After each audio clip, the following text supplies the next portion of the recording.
think it's appropriate that I start by saying that all of the East Baton Rouge Parish Schools family, we have a heavy heart right now for the tragedies that have occurred over the past several weeks.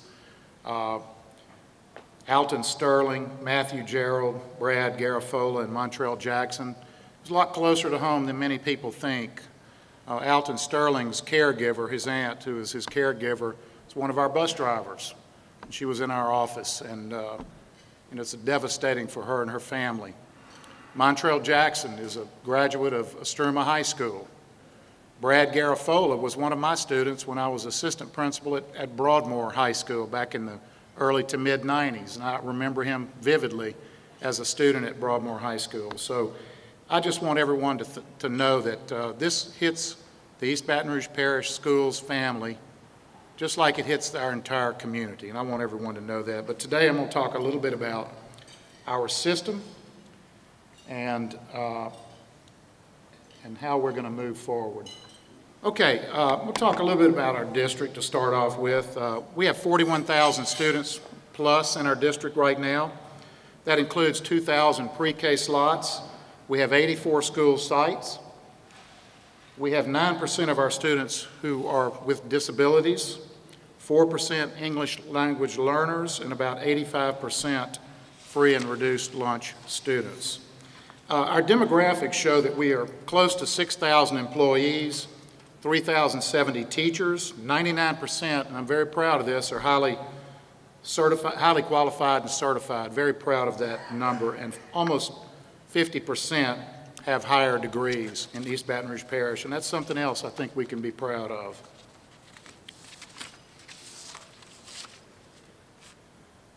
I think when you look at this slide, strong public schools build strong communities. And I've been saying this recently when I talk to people. We are the community. You think about East Baton Rouge Parish Schools for a moment. 42,000 students, extended families, in all parts of the parish. When you think of Baton Rouge and these tragedies that have happened, when you think of us, the school system, we are the community. And I think that's very, very important to note, that we're not just a part of the community, we are the community. All of the people who've come through this system in the past, my kids came through this system, many people in this room came through this system. And a strong community school system, a public school system that we have, is critical for the future of Baton Rouge. There's no doubt about that. And we're investing in the next generation of those leaders for our city. So I'm going to talk right now briefly about our community response plan. In response to the tragedies over the last few weeks, we are receiving students in about 2 weeks. 42,000 students will come back to our schools. We want them to come back to our schools ready to learn. And really the good news is this: they can come back to our schools and be loved and nurtured by our teachers. But we're also going to have opportunities for them to be able to speak and to ask questions and to look and to listen and to learn, because there has to be a response to what's happened in this community, and our schools will be leading that response. So what is our community response plan? Initial plan is for what are the needs of the community. We want to engage partners in our community, in the LSU system, in the Southern system, and outside of that systems as well. But we want to really focus on 3 things: school culture, leadership, and instruction, with an emphasis also on law enforcement. I'm sure most of you know that we have SROs, which are school resource officers in our schools. And the relationships that those officers have with our children in our schools is critical. They are not the disciplinarian in our schools. They are there to build relationships, but occasionally they will be needed to help out with the administration. So if we look a little bit more into detail in these 4 areas. So let's talk about school culture. This is a response, and this is what we're going to be able to do in our schools when we come back. School culture. Cultivate teachers to be warm demanders. Now, what do I mean by that? I'm talking about high expectations. You know, we cannot allow a student to refuse to learn. or to succeed. Think about that a minute. Every now and then students go, well, I just don't want to do that. We can't do that. We have to, this is all about having high expectations in our community, in our schools, for what our kids do. And our teachers are responsible for those kids. We cannot allow our students to choose to fail. That's critical. We also have to set high standards and high expectations for everyone. But this is also about building relationships and caring about our students, and you can see that. And also to appreciate diversity. Our schools need more diversity. They are diverse, but we want to make sure that we appreciate diversity in our schools, that we understand different cultures, and that we respect each other. And I think it's the intangibles that are going to be so important as we move forward. And what are those intangibles? Things like respect, character, honesty, integrity. So if there may be conversations between faculty and staff about the events of the past, but if we can understand that we're not always going to agree, but we have to respect each other as we have these conversations. That is the critical piece that we're looking for as we move forward. So now in leadership, we want all of our students to be leaders, and we want to implement a strong character program, and we've done that this year with several different programs. I Care, Manners of the Heart, and other programs have come into our system to help us with character programs. That is critical for our students to understand that we need character. We need to learn to do the right thing, but we also need to learn to give back to our community. And there are a lot of different ways that we're allowing students through our schools to give back to our community. Through many different systems, you have lots of different ways students can give back. It may be the Cancer Society, it may be the Red Ribbon Month, it may be whatever it is, United Way, it may be the American Heart Association. But we want our kids to learn to give back to the community, and they can do that. And by learning to give back, that helps build character and understand that this is not just about us. It's about our whole community, our whole system of schools. We also want to develop the competencies within school administrators and staff, so we're going to be helping them with outside people coming in to help them through social workers, through our counselors in our schools, and through different opportunities for them this year. And we're also going to help our leaders develop characteristics of effective leaders with values and traits and virtues that allow for positive engagement. As we look to instruction, and these are the three areas that we're going to move forward with this year. And if we look at instruction, we're going to form school-based teams that help us implement a curriculum that scaffolds productive conversations amongst our students. We're going to establish an open and caring space for our students to be able to speak and express themselves. McKinley High School, for example, has English AMP program, which has been hugely successful. And we have a person out of LSU that helps work with that program. We're going to expand that and give students opportunities to be heard in a respectful manner. We're going to reflect on and facilitate an analysis of context, historical, social, political, that affect race relations in our city, and policing in local and national communities. We need to do that because we have, our local law enforcement is so important to this city and to this school system. And the relationships they've developed with us and we've developed with them are critical and very good. And we have to provide teachers and schools with resources and support as we move forward in this area. And then finally, law enforcement. Youth and law enforcement, Yale, if you see the Yale up there, youth and law enforcement, we're going to implement study circles with public dialogue for them. We're going to facilitate conversations in the following areas, such as sharing personal experiences. Our kids have to understand these are people. They're community people. They're just like we are. They wear a badge and a uniform, but they're here to protect us. And so we need to develop with our students those working relationships where our students feel comfortable and develop a relationship with them. So what's new for 2016-17? We talked about this just a moment ago, pursuing excellence in the areas of school culture, instruction, and leadership. So I want to talk about building the future of Baton Rouge. We have the High School of Excellence program. We implemented this over the last year. There are 3 schools that we're going to carry it on in, and we're going to expand it in some schools. So what does it mean to educate the whole child? Academics, character, arts, and athletics. I call it AAA. I call it AAA. Academics is always number 1. It has to be.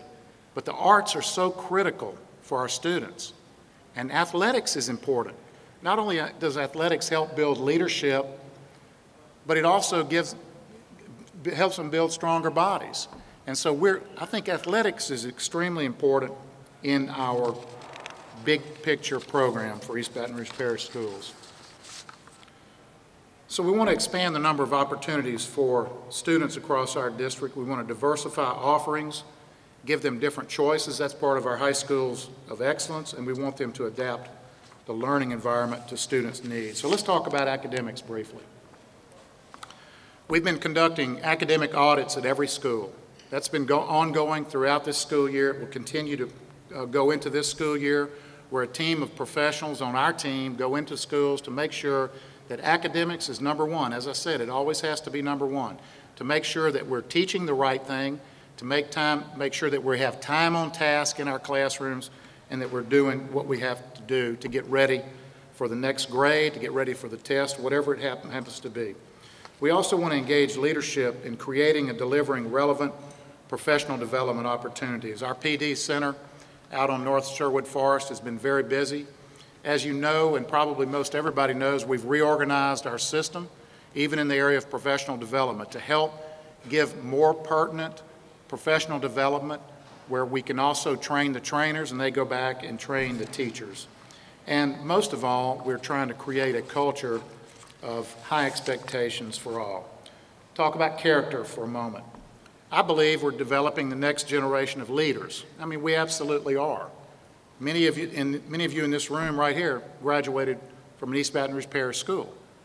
You're leaders here today. We want to continue developing the next generation and provide opportunities for community service, which I've mentioned already.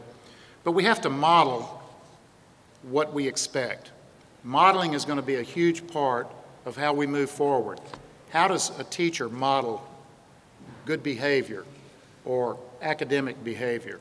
How does a principal model that behavior? We have to be and we have to do what we expect our students to do. And we have to be able to engage in an ongoing dialogue. And let's look at arts for a moment. Recognizing the benefits of arts education, it's critical. It's unbelievable how important to our system and to this community that the arts are to us. We have magnet schools, and we have art in every school, but we have magnet schools dedicated to the art programs that we have. Phenomenal programs. And I could go on and list many of the schools, but you've probably already heard me talk about them. But there are many, and they are outstanding programs in the arts. We want to recruit community and professional organizations to expose students to a variety of disciplines in the arts. And we want to nurture the inner genius of our students. You may have remembered last year at the Shaw Center. Every year we have the arts program for music at the Shaw Center. We're going to fill that building up this year. 95% of it is our students. They're singing, they're dancing, they're performing, they're incredible, and they're led by our teachers, many of whom have been international people in the arts all around the world, and some who've even earned Grammys in their work area, who are working with our kids every day. So now let's talk about athletics for a moment. I think athletics is important to our future of EBR schools, and so we want to make sure that our programs are competitive. Boys and girls programs are competitive. It also instills the importance of healthy lifestyles. That's critical as well. So when you talk about building the whole child and working with everyone, you're talking about academics, arts, and athletics. All of them are equally important. Encouraging students to explore a variety of activities. I expect us to be talking more about life sports, tennis, golf, swimming, things like that all students can do as well. I believe we ought to work towards providing students more opportunities after they leave our system. So let's talk about building on a strong tradition. EBR is home to 9 U.S. blue ribbon schools. It's pretty incredible. We have 2 U.S. green ribbon schools. Currently, Baton Rouge High and West Elm Heights Academic Magnet are green ribbon schools. A nationally renowned magnet program, as you all know and are aware of, and we're the 2nd largest public school system in the state. So high schools of excellence. All students within EBR will have access to an excellent academic and career and technical educational program. Now, you probably know that we're working with reopening Estruma High School. The plan is that school will be reopened a year from this next month in August. And also Ardendale, which will open a year from this coming December out on Wooddale Boulevard, I believe it is.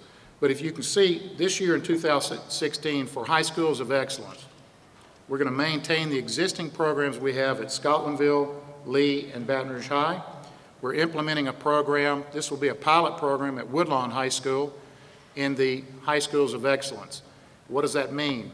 The robotics program there, for example, was an after-school voluntary program. It's moving into the mainstream. It will be inside of the curriculum where students can go into the robotics program all day, every day in that system. Daniel Island, the teacher there, is a state and local and area and even nationally renowned robotics teacher, and he deserved that opportunity to grow that system, and we are growing robotics and it will become a part of the curriculum.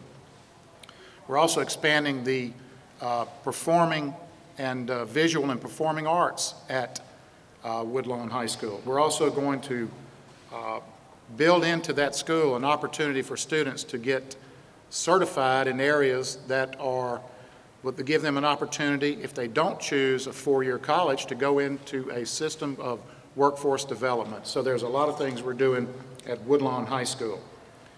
We've had community meetings in the area, and there's ongoing planning to help us move in that direction. So I'm going to talk briefly about diplomas. There's really 2 types of diplomas. You have a TOPS Tech diploma, and you have a TOPS University diploma. TOPS University requires 24 credits. TOPS Tech requires 23 credits. What's the difference? If a student chooses the TOPS Tech diploma, after their sophomore year, they go into a pathway. It's called a Jump Start pathway that the state has come up with. It may be plumbing, it may be welding, it may be anything else that they can get electrical, something like that.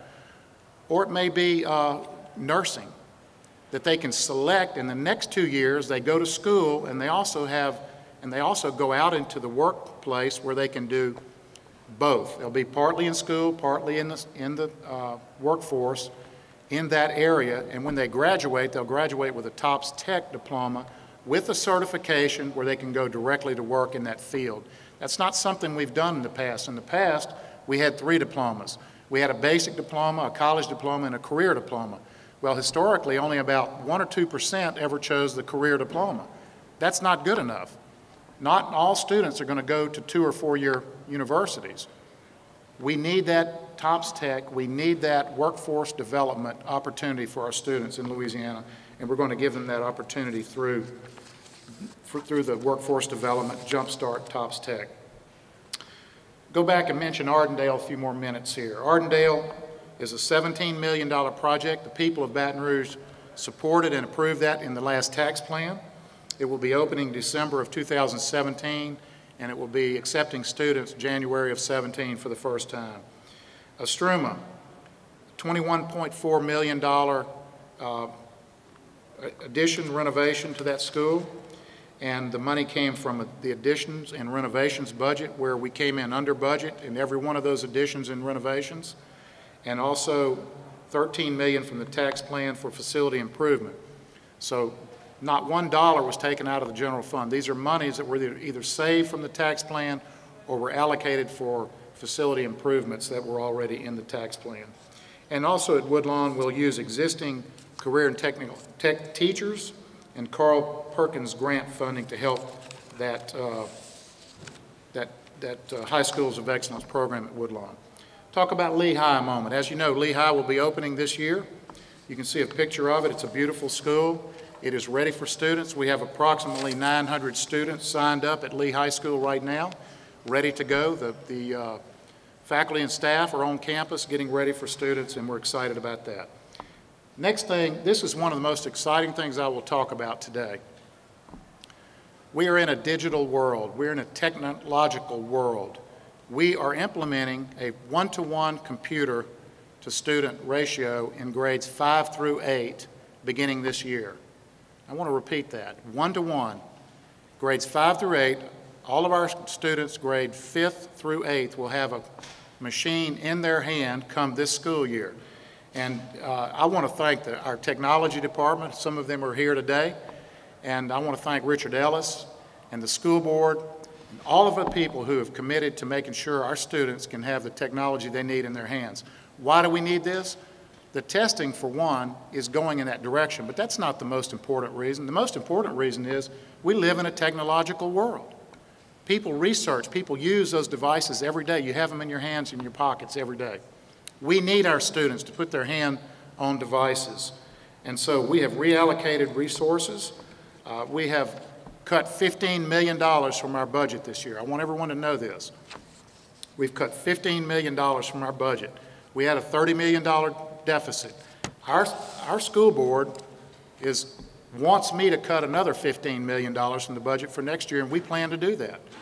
But at the same time, we were able to reallocate through savings $3.5 million to get this one-to-one program. So I appreciate everyone who's worked very hard to help this happen. So if you take a look, how did we do the technology piece? How did we fund it? Right now, we have 12,805 total Chromebooks, 427 carts. You can see where this is coming from. You can see the funding source, $912,000 from the tax plan, $1.3 million from general funds, $1.3 from federal programs, the Circle grants providing $20,000 for a total of $3.56 million for the one-to-one program. And yet we've still cut $15 million, or approximately that much, from our budget. So let's look at the logistics. Where are we right now? We currently have completed 22 schools. That means we've done 11 elementary schools, 10 middle, 1 high school. You can see that we've distributed 200 carts already. 6,000 Chromebooks have been distributed.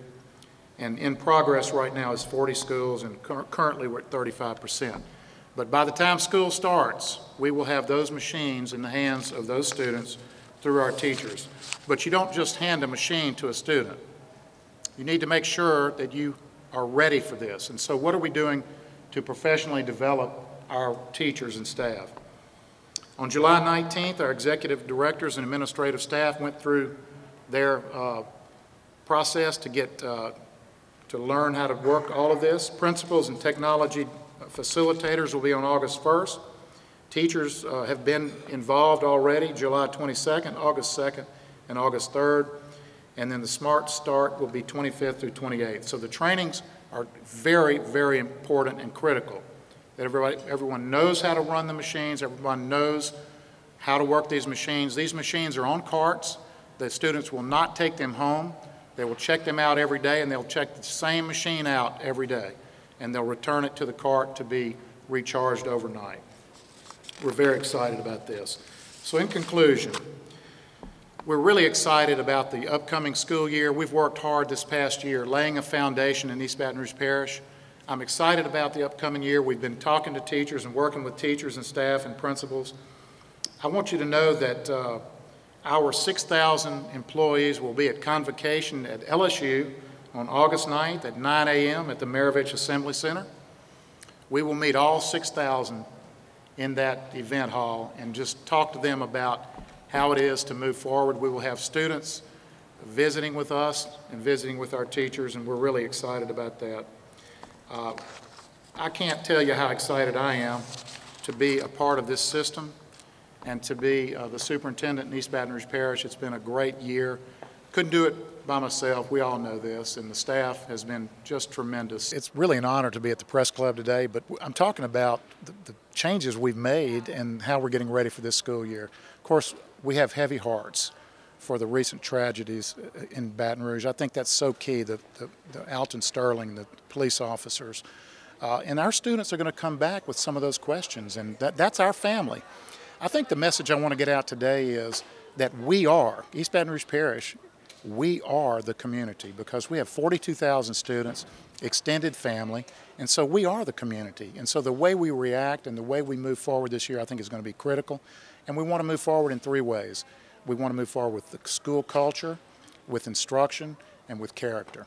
Tell us what's on the horizon in terms of enhancing technology for students. Well, we've started a one-to-one program in grades 5 through 8, and this is really, really special because we've also cut $15 million from our budget. So the one-to-one program is going to be Chromebooks. Every 5th grader through 8th grader, when school starts, will receive a Chromebook. Now, that Chromebook will stay in the classroom. It's going to be on a cart. It'll be assigned to them, and they'll get the same one every day where they can put research on it. Information will be stored in the cloud, and we're going to get them ready for the future. Technology is the future. And so we want to make sure, though, it's integrated into the curriculum, not just something they do separately. This can't be, we're going to teach for an hour, and then we're going to go work on the Chromebook for 15 minutes. We want that Chromebook, we want that device to be a part of the research in the classroom and in the curriculum. What benefits do you see for the students long term? Well, I think that they will feel like they're in the 21st century because, you know, every one of them probably have telephones and, you know, have cell phones and they may have a computer at home, but they may not. It may be the first time some of these students put their hands on a device that they can use like that. I think it's going to open up a new world for our students. But a secondary benefit is that the State Department of Education eventually will put testing on devices, on computers. It'll be computer-based. And so we want to make sure our kids are ready for that, that they're comfortable using a device. But to do this was a huge undertaking, and I really appreciate the departments that had something to do with this. You mentioned the focus on the 3 A's. Could you explain that? I call it AAA. Academics is always number one. It has to be number one, and it has to be the main focus. But arts, the visual and performing arts, all of that is so important to kids, for them to have a well-rounded, balanced education. And then athletics is important. That teaches leadership. It teaches discipline. And it also gives students a healthy body. So we are really, really looking forward to making sure our boys and girls get competitive athletics. In some areas, quite frankly, we haven't been competitive. We want to change that, and we're doing things to change that. The arts, we're doing things to change that, and also in academics. As you move into year 2, tell us what excites you about the opening of school this year. Well, I think it's that, as I said a moment ago, I think that everybody understands our vision, and they've bought into our vision. The silos are breaking down, and people are like, I'm one team, one mission. That's really it. I think people are really embracing that. I think people understand where we're coming from, that we're not here to catch someone doing something wrong. We're here to look at you and go, congratulations, thank you, job well done. So we're for you. We're out here making sure these kids have exactly what they need to be successful. We have phenomenal teachers and leaders in our schools. I'm really looking forward to this year. We've laid a strong foundation this year, and I look forward to a very, very successful year. If people have questions like more information about the East Baton Rouge Parish School System, what should they do? They can always go to ebrschools.org, www.ebrschools.org. They can always call and talk to me if they'd like to. My door is always open. Visit a school.